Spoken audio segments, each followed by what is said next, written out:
Hi అండి. ఈరోజు మధ్యాహ్నం ఏం చేయాలి అని చాలా తల తిరిగిపోయిందనమాట. ఏం చేయాలి అంటే లెమన్ రైస్ గుర్తుకొచ్చింది. మళ్ళీ లెమన్ రైస్ చేసేసినాను.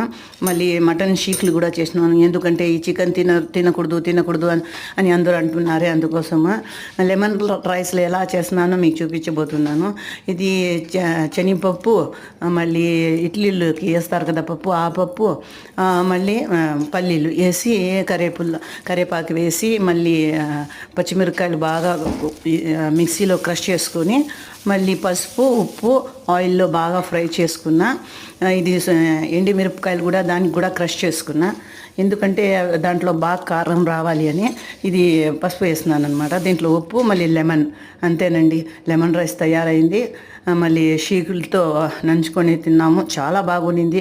మీరు కూడా నా ఛానల్ని చూడండి, లైక్ చేయండి, షేర్ చేయండి, కామెంట్ చేయండి.